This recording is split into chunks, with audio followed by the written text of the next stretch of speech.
Good afternoon, everyone. Uh, we've had quite interesting sessions so far. Innovation at home with the app, innovation for clinical services for the patients, innovation in education, and now I'm going to talk a little bit about innovation at the hospital. Uh, it's quite a simple concept. Uh, Rockhampton Hospital is in central Queensland. It's north, sort of between Townsville and Brisbane, well located in a regional center. Uh, the concept that we are going to look at is what happens to the hospital at night. So as we all know, that at night we have several risks within the hospital. Uh, we know that staffing level is not the same during the night as it is during the day. The workload is unequal. During the day, you have number of people to look after your jobs.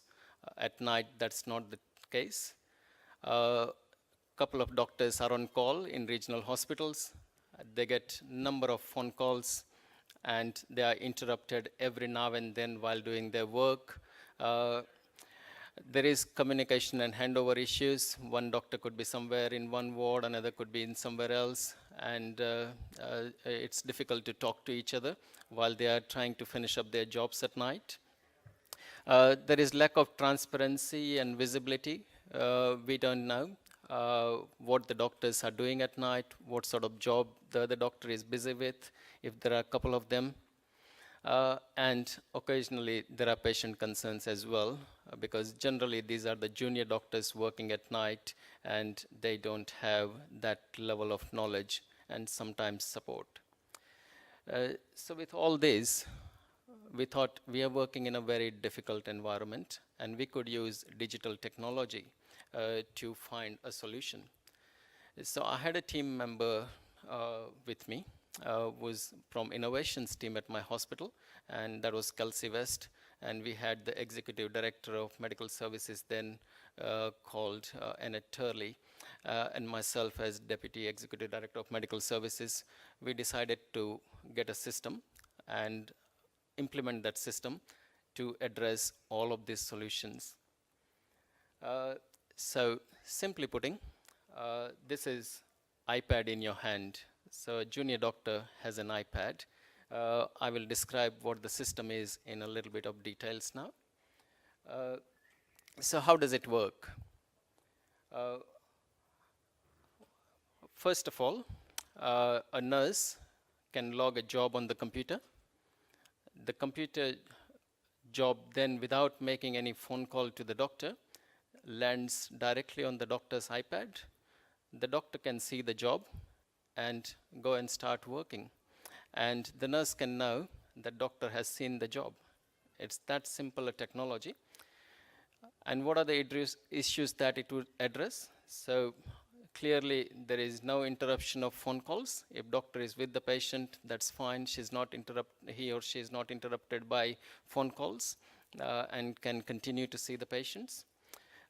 If a number of jobs come up on one doctor's iPad, the other doctor can see and pull the job out, or this doctor can push the job away to another doctor. And everyone knows where the doctor is and what he's looking at. So, and next day morning we can analyze the data as to what the person has seen. We got a good record electronically and can give support if necessary to the junior doctor. The system would address that the nurses know when the doctors are coming and when the doctor has seen the job, so they don't have to keep calling them again and again. And there is good communication between the nurses, between the doctors, and the next day morning as well to the consultants when they come for the ward round. And doctor, a lot of the times, clinically it happens that doctor could be putting a cannula in, and suddenly a phone rings, nurse wants them here, and they start looking at their blips, and it causes patient harm sometimes. So all of these were addressed with the system that I will describe. So what did we do with this? There are only 3 hospitals to my knowledge at the moment in Queensland which have got this system. Uh, I am not aware outside of Queensland if anyone is using it.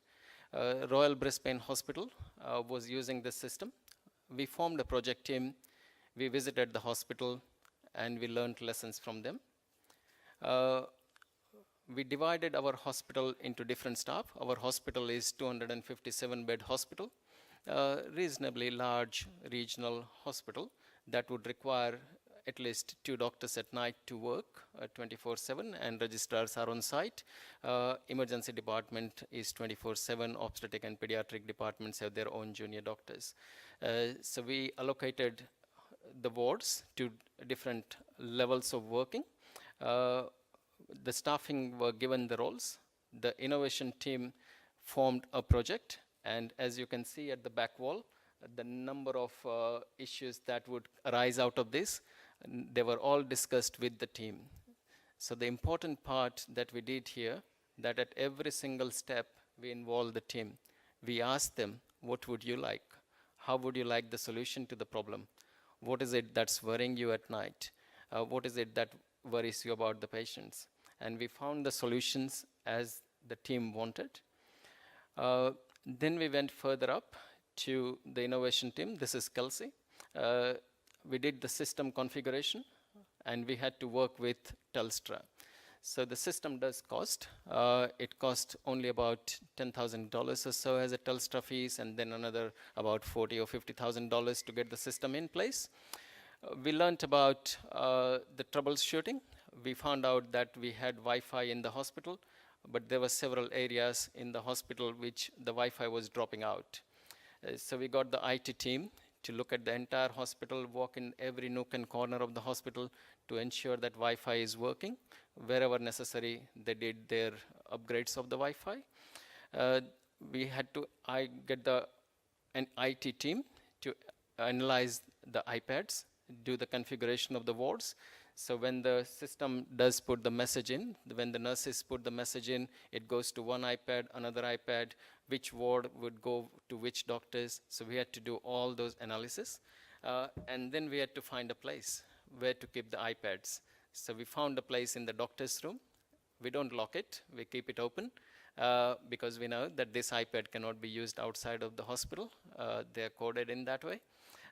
And second, that we have a CCTV on the storage area, so we can track them down. Who was the last user? We developed number of work instructions and several checklists and registers to ensure that the system is working, because the last thing we want to do is the doctor not knowing that there is a job pending for the patient, and patient being missed out completely. So we had a robust system to have the checklist that if the doctor does not respond in a period of time, the nurse would call them, and the whole system was designed in such a way that within the first 30 minutes, if the doctor is required, then they need to make a phone call. This is only after 30 minutes that a job can wait. In that case, they can use this system. And we also started this system only out of hours at the moment, hospital at night. We did not want the system to be in hours because one, there is good number of staffing in hours and we don't need to put that on the system. However, in future that can be considered. We developed a lot of educational materials everywhere on the wards and in the notice boards, at the grand rounds, and we kept talking about the system all the time. We designed special educational sessions so people can drop in at any time without having to leave their work and then learn about the system. Quite an easy system as it is to use with modern doctors. We are digital generation doctors, and for them it wasn't very hard to learn. However, we ensured that there is good education all the time, and we thought about the number of issues that the doctors brought up, and then we took it back to our IT team and given them the solution to find the solution. So we had the huge team. The entire hospital was involved, medical, nursing, allied health, admin staff. We did multimodal level of communication, their emails. We bored them to the death that this system is coming. So much so that they said, when is it coming now? You've been talking too much. Finally, we decided a date and we went live. and this is how it works at the moment. Hey Tony, I need a doctor to write a script in this med chart. Sure, I'll just get on PFM and do that for you. Thank you. So she moves out of one window, goes on to the window wedge where the iPad can work, and she's logging the job in.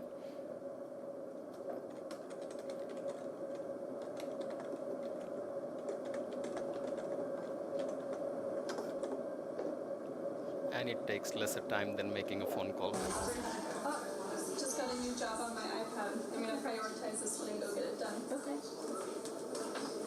Hey, Ivory.